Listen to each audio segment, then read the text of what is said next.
இன்னைக்கு நம்ம இந்த வீடியோவில் பினாட்டா கேக் எப்படி பண்ணுறதுன்னு பார்க்க போகிறோம். இந்த பினாட்டா கேக் பார்த்தீங்க அப்படின்னா ஒரு பர்த்டே ஆர்டருக்காக நான் செஞ்சு கொடுத்துருந்த கேக் தான். இந்த கஸ்டமருக்கு வந்து டார்க் காம்பவுண்ட் சாக்லேட்டுக்கு பொதுவாக ஒயிட் காம்பவுண்ட் யூஸ் பண்ணுங்கன்னு மட்டும் சொல்லியிருந்தாங்க. பட் பினாட்டா கேக்குக்கு உள்ளே இருக்கிற ஸ்டஃபிங் எல்லாமே வந்து ப்ரௌனி மாதிரி கேட்டிருந்தாங்க. ரொம்ப ஹெல்த்தியான ப்ரௌனி, பிளைனாக இருந்தால் போதும்னு சொல்லியிருந்தாங்க. இந்த வீடியோ நீங்கள் ஃபர்ஸ்ட் டைம் பார்க்குறீங்க அப்படின்னா நம்மளுடைய ப்ரீவியஸ் வீடியோவில் அந்த பிளைன் ப்ரௌனினுடைய ரெசிபி வந்து நான் போஸ்ட் பண்ணியிருந்தேன்.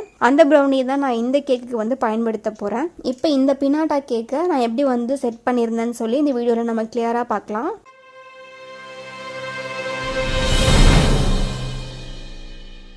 கரெக்டாக வந்து ஒயிட் காம்பவுண்ட் சாக்லேட்டை 200 கிராம் அளவுக்கு நான் அளந்து எடுத்திருக்கேன். இதை வந்து நான் ஒரு பவுலுக்கு மாற்றிட்டு இதை நல்லா நான் உருக்கி எடுக்க போகிறேன். நான் டேரெக்டாக ஓடிஜிலே 10 நிமிஷம் வந்து ஹீட் பண்ணி எடுத்துக்கிட்டேன். நீங்கள் வந்து கேஸ் ஸ்டவ்வில் பண்ண போகிறீங்க அப்படின்னா டபுள் பாயிலிங் மெத்தட் யூஸ் பண்ணி நீங்கள் சாக்லேட் வந்து மெல்ட் பண்ணி எடுத்துக்கலாம். பாருங்கள், சாக்லேட்ஸும் நல்லா மெல்ட் ஆகி கிடச்சிருக்கு.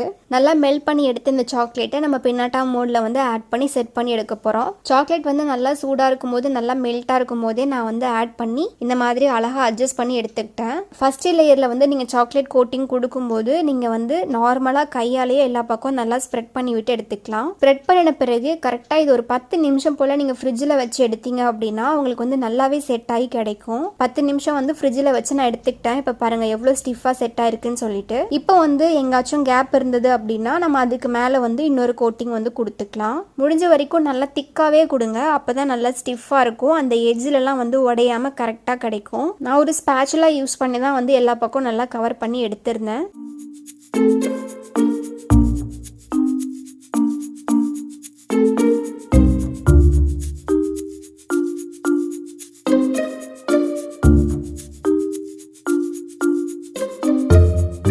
இப்போ இதை வந்து கரெக்டாக ஒரு 1 hour வந்து நீங்கள் ஃப்ரிட்ஜில் செட் பண்ணி எடுத்தீங்க அப்படின்னா உங்களுக்கு நல்லாவே சூப்பராகவே செட் ஆகிடும். ஃப்ரீசரில் வைக்காதீங்க, ஃப்ரிட்ஜில் வைங்க. பாருங்கள், நல்லாவே செட் ஆயிடுச்சு. இப்போ நான் இதை உங்களுக்கு வந்து அழகாக டிமோல்ட் பண்ணி காமிக்கிறேன். நான் வந்து 7.5 இன்ச்சில் உள்ள ஒரு கேக் போர்டு வந்து நான் எடுத்திருக்கேன். என்னோட பினாட்டா மோல்டுனுடைய சைஸ் பார்த்தீங்கன்னா கரெக்டாக 6 இன்ச் அளவுக்கு இருக்குது.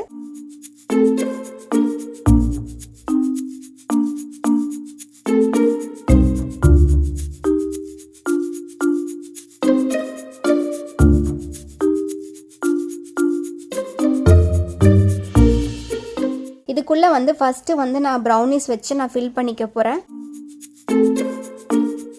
இது கூட வந்து நான் கொஞ்சம் ஜெம்ஸ் சாக்லேட்ஸ் எல்லாம் நான் ஆட் பண்ணிக்க போகிறேன்.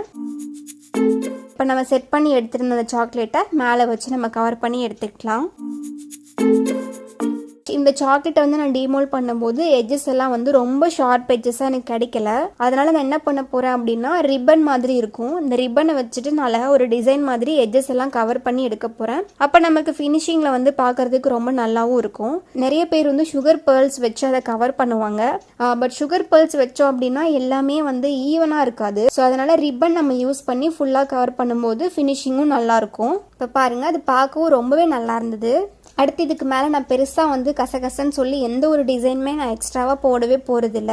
ஜஸ்ட்டு ரொம்பவே சிம்பிளாக முடிக்கிறதுக்காக நான் ஒரு 2 ஆர்டிஃபிஷியல் ரோஸை மட்டும் நான் மேலே வந்து பிளேஸ் பண்ண போகிறேன். இது வந்து ரொம்பவே வந்து கவனமாக பண்ணணும். ஒரு டூத் ஸ்டிக் எடுத்துட்டு அந்த சின்னதாக வந்து நான் ஹோல்ஸ் போட்டுட்டு இருக்கேன் பாருங்கள், உங்களுக்கு வீடியோவில் பார்க்கும் போதே தெரியும். கரெக்டாக வந்து ஷார்ப்பான ஒரு டூத் ஸ்டிக் வச்சு நல்லா அழகாக ரொட்டேட் பண்ணோம் அப்படின்னா அந்த ஹோல்ஸ் வந்து கரெக்டாக கிடைக்கும். ஸோ இந்த மாதிரி நான் 2 ஹோல்ஸ் போட்டிருக்கேன். அதுக்கு மேலேயே ஆர்டிஃபிஷியல் ரோஸும் வச்சுருக்கேன். ஸோ இந்த அளவுக்கு பார்க்குறதுக்கே ரொம்பவே நல்லா இருந்தது. பின்னாட்டா ஹார்ட் ஷேப்பில் வந்து நமக்கு ஒரு ஃப்ளாட்டான ஒரு சர்ஃபேஸ் இருக்காது.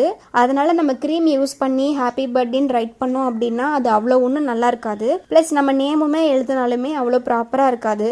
நான் வந்து இதை கிளைண்ட்டுக்கிட்ட சஜஸ்ட் பண்ணியிருந்தேன். அவங்க நேம் போட்டு தான் கேட்டிருந்தாங்க. பட் நான் போட்டோம் அப்படின்னா அது பார்க்க நல்லா இருக்காதுன்னு நான் சொல்லியிருந்தேன். ஸோ அதனால ஜஸ்ட் ஒரு இந்த மாதிரி ஒரு சின்ன ஒரு டாப்பர் வச்சு விட்டுருங்கன்னு சொன்னாங்க. கடைசியாக வந்து நம்ம பின்னாட்டா ஹேமரையுமே அழகாக நம்ம டிசைன் பண்ணிக்கலாம்.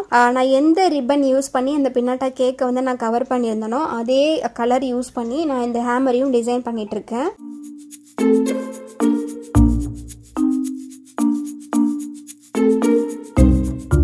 எட்ஜில் பார்த்தீங்க அப்படின்னா ஒரு கிளிட்டர் டேப் வச்சு நான் பேஸ்ட் பண்ணியிருக்கேன். இந்த ரிப்பன் யூஸ் பண்ணி ஃபுல்லாக கவர் பண்ணின பிறகு கடைசியிலையும் இந்த கிளிட்டர் டேப் போட்டு நான் க்ளோஸ் பண்ணிகிட்ருக்கேன்.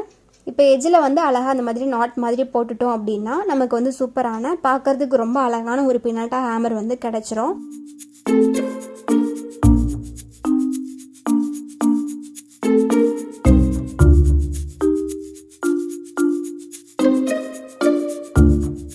அடுத்து நான் கேக் பாக்ஸ் வந்து விண்டோ பாக்ஸ் வந்து யூஸ் பண்ணிக்க போகிறேன். இது நல்ல ஒரு குவாலிட்டியான ஐடிசி போர்டுன்னு சொல்லுவாங்க. விண்டோ வச்சு கொடுத்துருக்கேன். இப்போ கடைசியாக வந்து நான் பேக் பண்ணுறதுக்கு முன்னாடியே கரெக்டாக கேக்கை நான் உள்ளே செட் பண்ணிவிட்டு நான் கடைசியாக வந்து நான் பேக் பண்ணிக்க போகிறேன்.